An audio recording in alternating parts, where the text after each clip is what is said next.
This podcast is brought to you by iDemon Studios and Real Deal Books.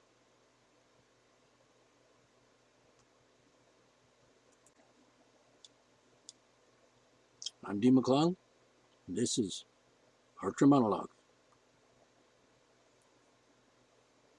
A short subject. It could be a long subject, it could be a long talking point. I could elaborate for at least an hour. But let's kind of do the digest version of it. The subject is marriage, state marriage,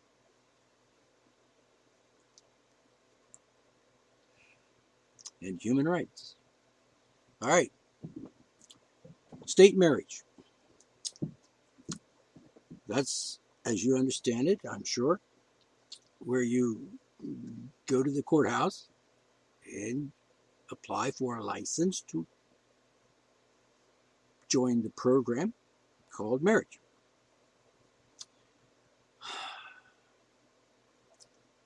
There is so much wrong with this. I can't tell you. It boggles my mind. All right. First off, marriage is a human right.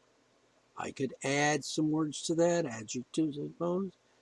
Marriage is a natural, unalienable human right.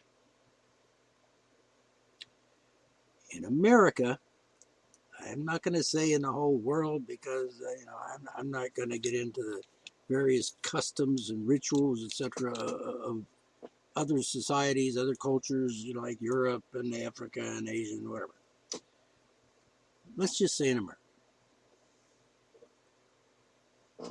In America, you have the right to marry.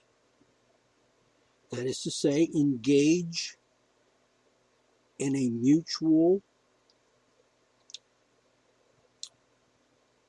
personal, intimate living arrangement. You could add words like romantic arrangement. You could say an intimate, personal commitment to other people, like another person, one other person, let's say. You could be, it could take the form of basically whatever you want it to be. Marriage is a concept that it's a fluid concept. There is no set definition. And I'm going to put this in here just so I can say that I've actually covered it. I've actually mentioned it, so it's there. But you can say it for yourself, and your partner, your mate, your spouse, your other person, your significant other, whatever words you use to describe the other person in that relationship. Family, a couple. You can say, we're married. Whatever way you want to describe that arrangement. A mutual, personal arrangement. I would call it a living arrangement. Because I don't see how you could say you're married if you're not living together. Yeah, I consider living together a part of the deal, a part of the paradigm of what marriage is. So if you're going to say, oh, I'm going to be married, I'm just going to do male and female here at this point. Okay, so I'm a man and I'm going to get married, be married, have a wedding ceremony with another person who happens to be female, and she and I are not going to live in the same house. She's going to live across town in her house, and I'm going to live in my house. All right. I can't imagine how you could call that a marriage. Now, I realize that there are people who are married who don't live together for certain periods of time for certain reasons, particular reasons. Like, for example, let's just say you're a woman and you're married to a man who is a military personnel, a soldier. He's in the military and he travels around various places, like goes to war, goes to a military base in another part of the world or another part of the country, for that matter, to do what military people do. And I assume at some point that husband, who's a soldier, and this could easily be a woman who is a soldier, or both partners might be soldiers, whatever.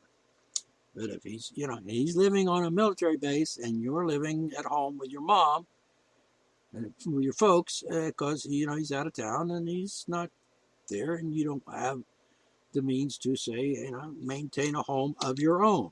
And let's say there are no children involved, just you and him, you're married, you went and you had a ceremony and you said you're committed to each other as a married couple. And you call yourself married. And you don't live in the same house because he lives on the barracks and in Hawaii, the base out there. And you're living in, Chicago with your family, with your parents. Until he gets back, until his time in the foreign country or the military base time is up and he comes back home. All right. So, technically you're still married. You think you consider it, yeah, we're married. And suppose you do have children. Yeah, we have a couple of kids and, we did have sex and we did produce, children. And before he went off to be in the military somewhere. Let's say he went off to Iraq or Iran or whatever. I'm not going to get into the political aspect of this in regards to should he be in the military and should he be in Iraq, and all. That's another topic for another discussion at a later time. But let's say that's going on. That's the way it is. Are you married? Well, you think you're married. He thinks he's married to you and so on. There's nothing wrong with that. That's an arrangement out of necessity, out of financial or business or professional or career arrangement that you just have to be that way. That's part of the deal when you're in the military is I'm going to go over here and be a soldier and you're not because you're not a soldier, he says to his wife. And so you stay with your mom until I get back, and when they will have, get a house and we'll get together and have kids, and maybe I'll get a job as a retired military person or after my service is up, whatever, and I'll just get a job doing whatever, or get an education, or I've already got an education, and we will continue our lives as a family together, living in the same house, etc. Yeah, that's an arrangement, and that's a valid arrangement, and if that's what you think that is being married, and you can say that. No reason why you shouldn't say that. That's perfectly legit. Those kind of arrangements exist quite a bit, as I understand it. So that's one definition or description of that arrangement. What I want to talk about here, basically, is how did you get married? And did you get really married? Did you get married? And are you married in a real sense of the word? If, for example, let's say there's a man and a woman, and I want to get married to you. You marry me, I'll marry you. Will we be married? Will you marry me, sweetheart? And she says yes. And they say, okay. And then when are we going to start this marriage? And how are we going to describe it? And well, we're going to live together. We're going to sleep in the same bed. We're going to have sex. We're going to produce children. We're going to take care of the children and raise them. And, we're going to live in a house and do that. It's going to be a family. How are you going to go about doing that? Well, let me tell you about the past and the history of time. Let's say before the year 1859. I'll get back to that in a minute, the 1859 thing. But suppose you say, all right, I want to marry you. You want to marry me? We're going to get married. Yay. And so you plan the wedding because you think that a wedding is important as a ceremonial beginning, as a public recognition of that arrangement that you want to be in. So how do you go about doing that? All right. In America, about 98% of Americans, might be a little high on that. Now, let's say I found that as a general rule, I did a survey. I found 100 people in America of various ages, and I asked them, how would you go about getting married? Or how did you get married? If you're an older person and you're already married, whatever. All right. And how did you? And they said, well, I'm going to go down to the courthouse and I'm going to get a marriage license. Actually, what you're getting is a wedding license, but okay. Words, right? So you're going to get a government issued marriage wedding license. The marriage license is not the same as a wedding certificate, which is a certificate acknowledging that there was a ceremony or a commitment made, a contractual agreement between two people. By the way, marriage doesn't have to be two people. It could be three people or five people, depending on, whatever you want to call it. I'll get to that shortly. So if you go down and get a marriage license, all right, because you want to get married and you want it to be legal, all right.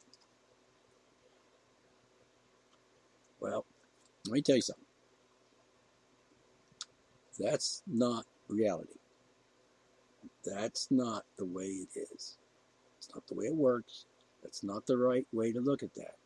That's just a delusion. First off, state marriage, you go down and get a marriage license at a courthouse. What you're getting is a permission slip from the government to have a wedding ceremony of whatever description that might be for you. You might want to go to a church and have a minister officiate over the wedding ceremony. By the way, a wedding ceremony is not the same thing as a marriage. It's not directly related to marriage. It is a shall we say, a public display of your intentions to be married. And you will express your vows, whatever they may be. There are standard vows, then you can make up your own vows or whatever, which is your right to do. Now let's assume that these two people, a man and a woman, I know same gender marriage is now legal in America. By the way, it's always been legal. It's been illegal because there are laws that said it wasn't legal or you weren't allowed to do it. You could be guilty of a crime if you did it. But the fact of the matter is that was made up shit. Just like the marriage program that I'm telling you about now with this state license, which, by the way, if you get a license for anything in America, you're applying for incorporation. Because anything that requires a license in America is you're asking the government to grant you incorporation, a privilege. Think about that for a second. You ask for a marriage license or any other kind of license, you have submitted yourself to become a corporation. By the way, corporations are liable for the income tax. Corporations are liable for the income tax. And the only way they can tax you legally, there's that word again, The only way the government can legally tax you is if you're a corporation, because corporations are taxable. They are fictitious entities that were created by the government or sanctioned by the government, granting you the privilege of doing something that, in this case, marriage is, a right. So you don't need permission from the government to exercise a human right, which is what marriage really is. A right to be married, a right to get married, a right to live your life as a married person with another partner, one or more, whatever, whether it be male and female, or male and male, or female and female, or whatever, or transgender, or transvestite, whatever. So, you're getting permission, you're asking the government to make you a corporation. And that's why I call state marriage a fraudulent program. By the way, it's a program. It is something that was created by the government to which you can voluntarily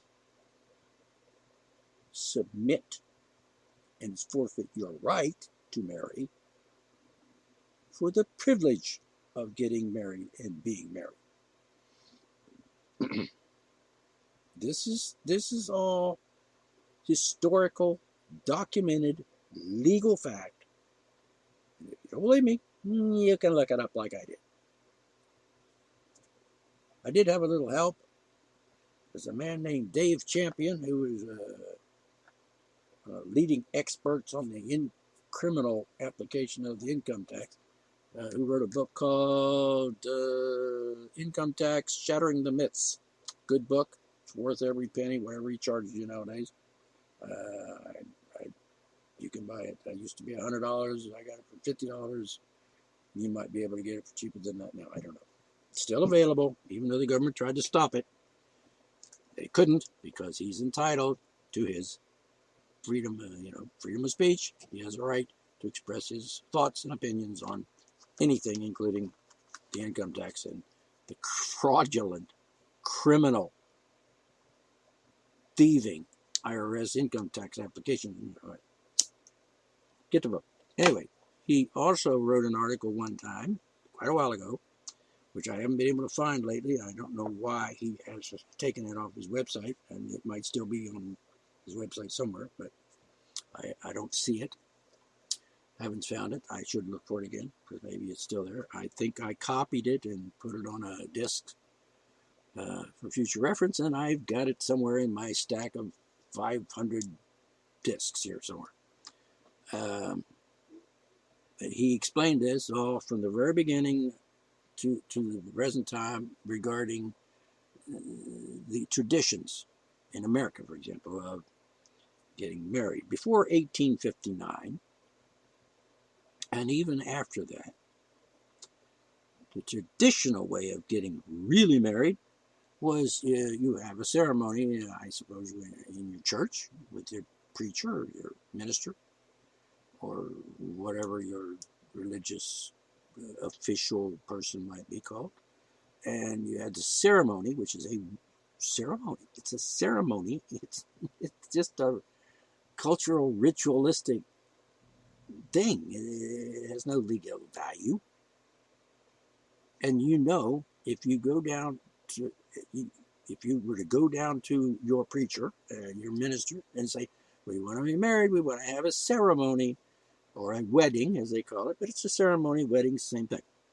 And you say to the preacher, all right, I want to have a ceremony, and would you officiate over that? And so on. Yes, okay. So you go and you stand there, and, he says some vows, and the preacher says some kind words and says, I pronounce you husband and wife. Used to be man and wife, which is pretty sick and shouldn't be said anymore, I wouldn't think. I would think, and no woman would ever put up with that. And, why would she? I mean, that's like saying, I'm his wife, like I'm his property, and he's a man, not a husband. So my father used to have a joke about that. He would say, my wife, meaning my mother, My wife is married, but I'm not, because the preacher said, I now pronounce you man and wife. So she's a wife, but he's not a husband. And there was a catch to that, because he was a husband. But that was he was joking. He wasn't serious. Maybe he was. I don't know. Pretty sure he thought he was married.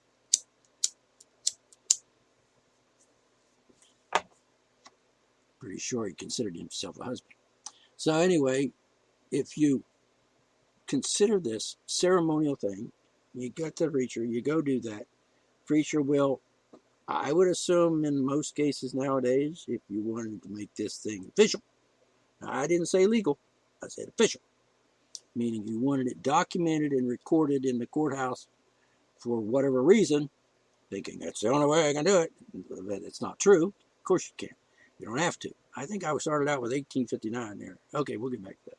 So he said, "You give me your little license thing,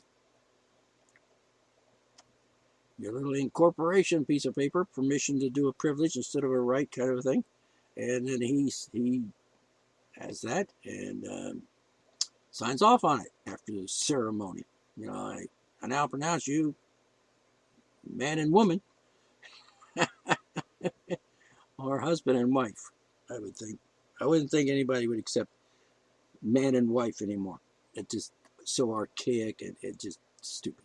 At any rate, then he gives you a little certificate saying, here's your certificate. Now, what that certificate says is pretty much depends upon the minister or the official, whoever's officiating. If you got married by a judge or a magistrate, I suppose he'd give you a certificate with got his seal on it, the magistrate seal or what have you. But it's a ceremony. There's no legal value.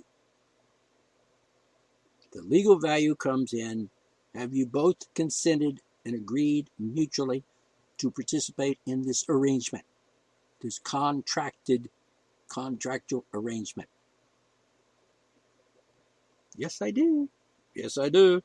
And so he acknowledges that and puts that on your certificate, signs it as the official officiating,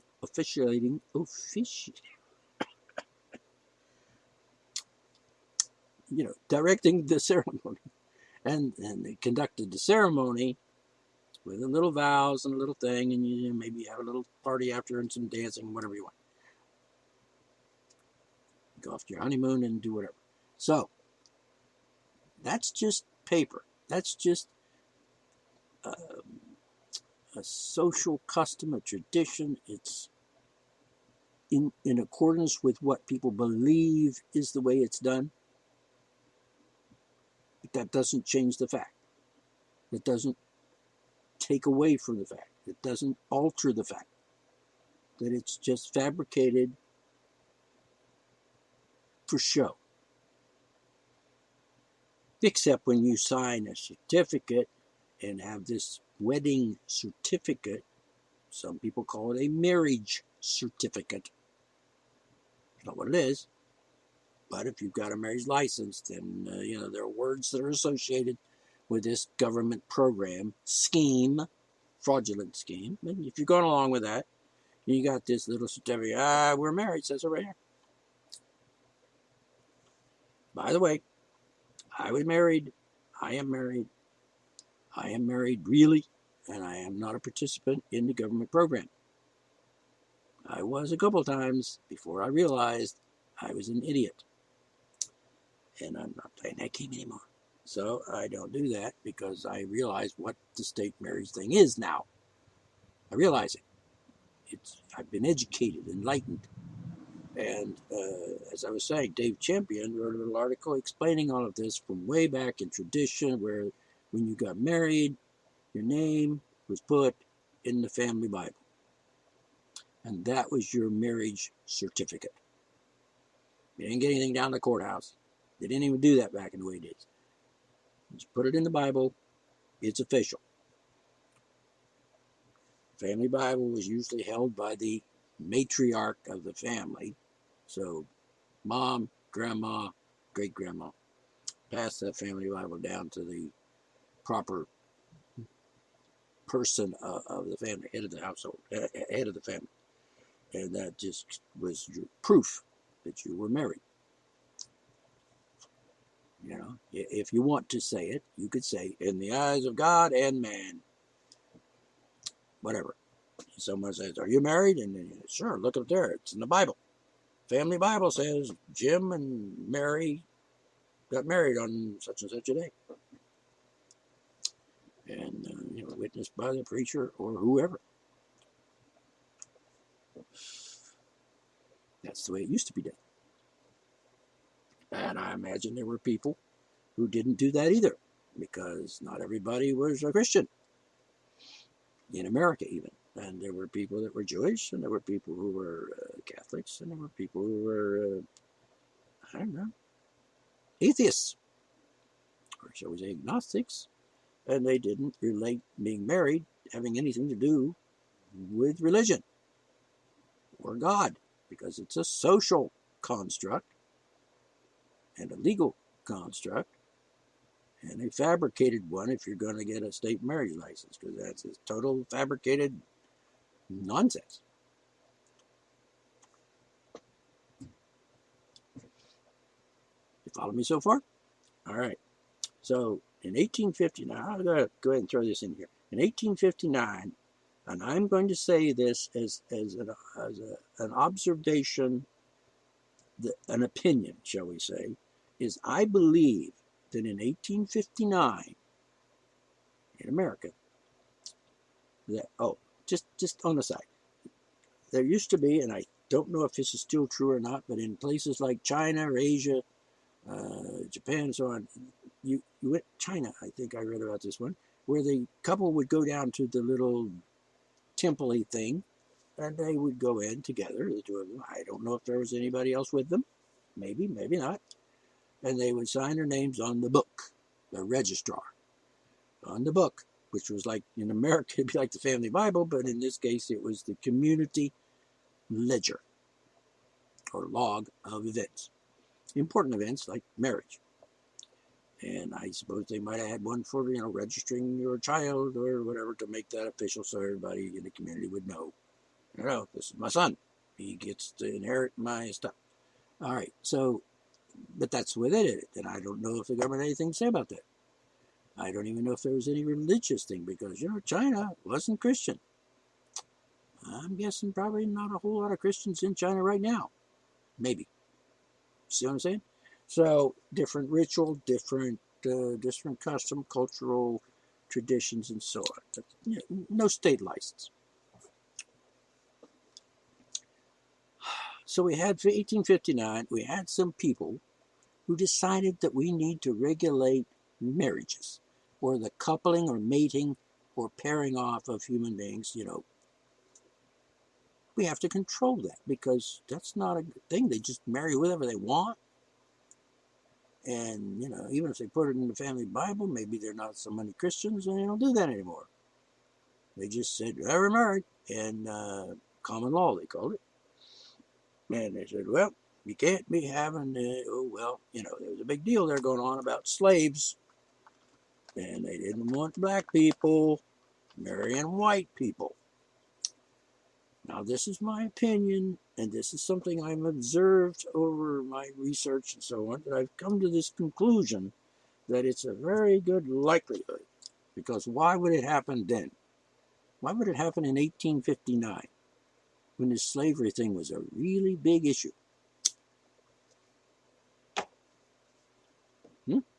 Coincidence? I think not. But I think some racists back in 1859 decided we've got to do something. Because those slaves are going to be free soon. Pretty sure it's going to happen. And there were some, let's say African Americans, for the sake of clarity here, in the North who were not slaves. They were free. And so anyway, let's just nip this black and white people marrying people. We just nip it in the bud. We'll just make it not a good legal thing to do. No more black and white people. We got to have some regulations, but we got to pretend like it's free. They're free because, like, it's going to happen. They're going to get free because we don't know. We think there might be even a war. Who knows?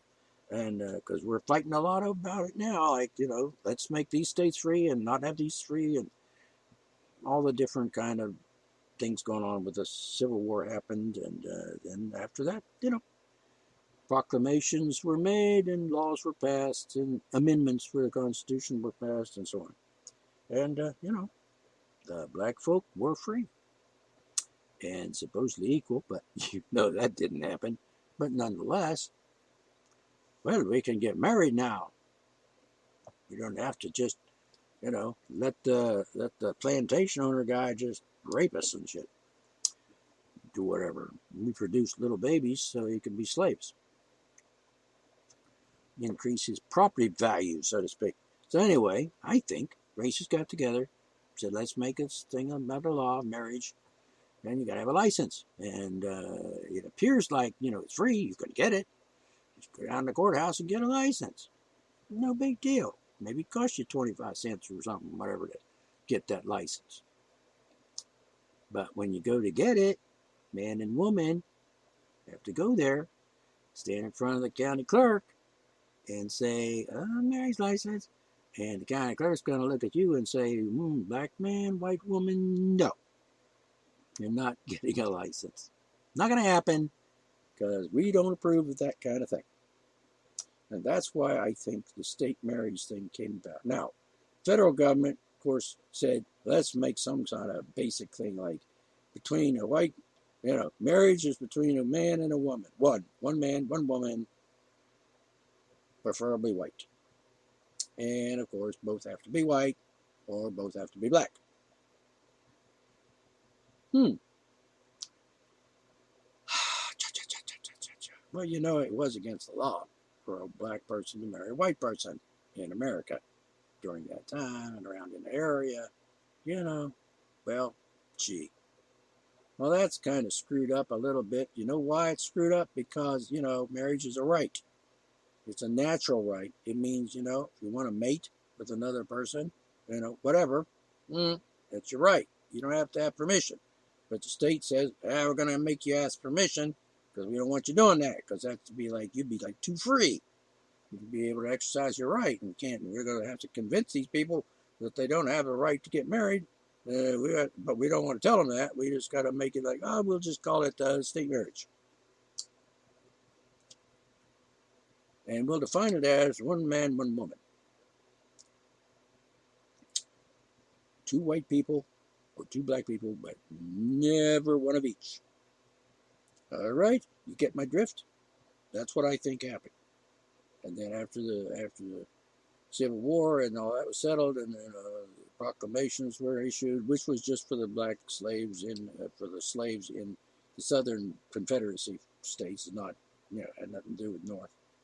But then after that, there was the constitutional amendment that made slaves free and supposedly equal. And I don't think that happened.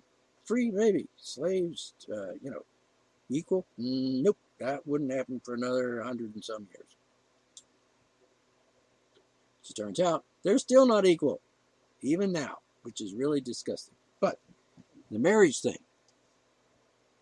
Oh, I should mention that there was one state or colony, I think it was New Hampshire, actually created a licensing bureau for marriage. For a short time, I think they tried it. You had to get a license at the seat of the county or the colony or whatever the hell it was.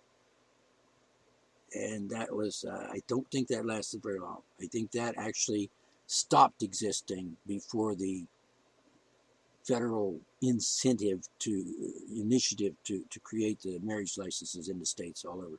This was back in I think it was 1700 and something that New Hampshire, I believe it was, that actually had that marriage license law thing, but that didn't last long for obvious reasons.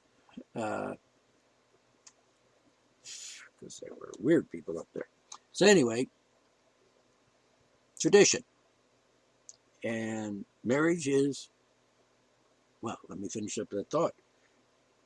State marriage is a fraudulent government program.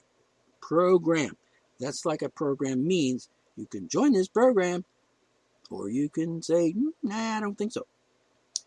That doesn't mean you can't get married, because program is like food stamps, Social Security. I mean, I want food stamps. I'll go down to the government and join the program, and they'll give me stuff. Program. It's invented by the government. It's totally not have anything to do with reality. Let's just invent this thing called government marriage, which isn't really marriage. It's actually incorporation, but whatever. But we'll have control over it, and we'll have some divorce courts to make money on it. It'll be a pain in the back. It'll be a big nightmare. But, it took I'd say about 2 generations, maybe 3, to convince every American that he was alive then and born since then that state marriage is the only way to be legally married. Well, that's just bullshit. But my survey said that about 98 out of 100 people in this country believe that that's true. And it's not true for obvious reasons. And anybody that's really, really old, like 150 years old, you're not alive. But anyway, if you were, you'd say, what?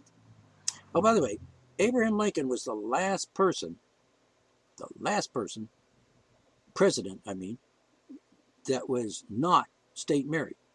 Every president after that was married in the state marriage program. And of course, they weren't really married, were they? They were just members of the state marriage program. Benefits. We need the benefits. Well, let me tell you something. There's no place in the schematic of things that says that you're entitled to any benefits for being married, except what you and your spouse decide should be the benefits. Like, well, we're married, we can have sex now all we want because we're married. Well, you don't need to be married to have sex. You know that as well as I do. The point is, state marriage is a fraudulent program because they don't tell you it's a fraudulent incorporation scheme. They don't tell you that they're taking away your right. You think everybody in this country thinks, oh, I wouldn't be legally married if I would. Well, I can tell you something. I'm not state married to my spouse, my mate, my partner, and she's a woman, by the way, but I am legally married because you can't make something illegal. That's a human right. I mean, you can't make, like, for example, you can't make it illegal. You can't make speech illegal. You can't make owning and keeping and bearing a gun, illegal. I know. They got all these laws. But you can't legally do it in America because the Constitution says, nope, you can't. So if you want to be legally married, all those people that just put the names in the family Bible, they were legally married. And it was recognized by the government. It's called common law marriage. But now we have this stigma, common law marriage. They're not really married, they're just shacked up. Well, that's just bullshit. That's the part of the scheme that they come up with to brainwash people into believing this nonsense. It is definitely real marriage. And you are definitely legally married because you can't be illegal exercising a human right, which is marriage. So, you understand? Why would you trade a right for a privilege? Why? Why would you give up your right to marry in order to engage in the privilege of being married? I know benefits. That's bullshit. You're not entitled to benefits. There's nothing. That's a corporation benefits. That's not a human rights benefit. If you want privileges and benefits in a marriage that's legal and valid and for real, not like a state government thing, then you just agree with your partner. You say, let's agree. Let's decide what we want to call this and what we want the circumstances to be. Like you might say to your partner, I'm a guy, I like sex. And we're going to have children, so we're going to have sex to have children, right? So I suggest we have sex a lot because, I'm a guy and I like sex. And the woman is, well, yeah, me too. So let's have sex. And then you agree. That'll be a part of your contractual agreement. We'll have sex as a part of that arrangement. I know. A lot of people, they get married and the wife says no, or the husband says, I can, or whatever. Yeah, well, screw that. That's unfortunate, but that does happen. But that has nothing to do with what I'm talking about. If that's your arrangement, we're not going to have sex because I don't like it and I'm not going to do it. Well, if you're the husband saying, but I thought we were married, we could have, well, I don't think so. We're never going to have sex again. But in the first place, I don't want to have children. And in the second place, I'm not going to, no, we're not going to have children. And the husband saying, but I want. Nope, not going to happen. No, but I want it. And no, you're not going to have sex because I don't want to have sex with you ever. So you're going to be married to me forever, but you're not going to have sex ever again. Too bad, touches. Fuck you. All right? And it's just, really? Yeah, that happens. I can tell you that happens from experience. And there are reasons it happens. And there are circumstances where you get married and you say, oh, I'm going to have sex, I'm going to get married, I love, and and then guess what? Something happens and you can't. Like maybe the guy is like, 78 years old and, just doesn't work anymore. It's not getting up, no matter what. And the wife is going to say, but that's not right. And they go, well, that's unfortunate. And you deal with it in whatever way you decide between the two of you to deal with it. All right. And she might say, well, you know what? My pussy's just doesn't work anymore. Like your dick, now can't do it. Say physically, can't do it. For whatever reason, whatever that physical reason is or whatever, can't do it. Okay, you don't. You have to deal with that. That doesn't change the facts. All right. You have to adapt. So your contract in the beginning doesn't necessarily mean it's going to be like that every day for the rest of your life. It just happens, and you deal with it. So what I'm saying here is marriage is a natural and inalienable human right. Every human being has the right to do it, get married or not get married, to whomever they choose, which are agreeable to being married with you. I mean, consensual people. And I'm not going to say adults because it's stupid.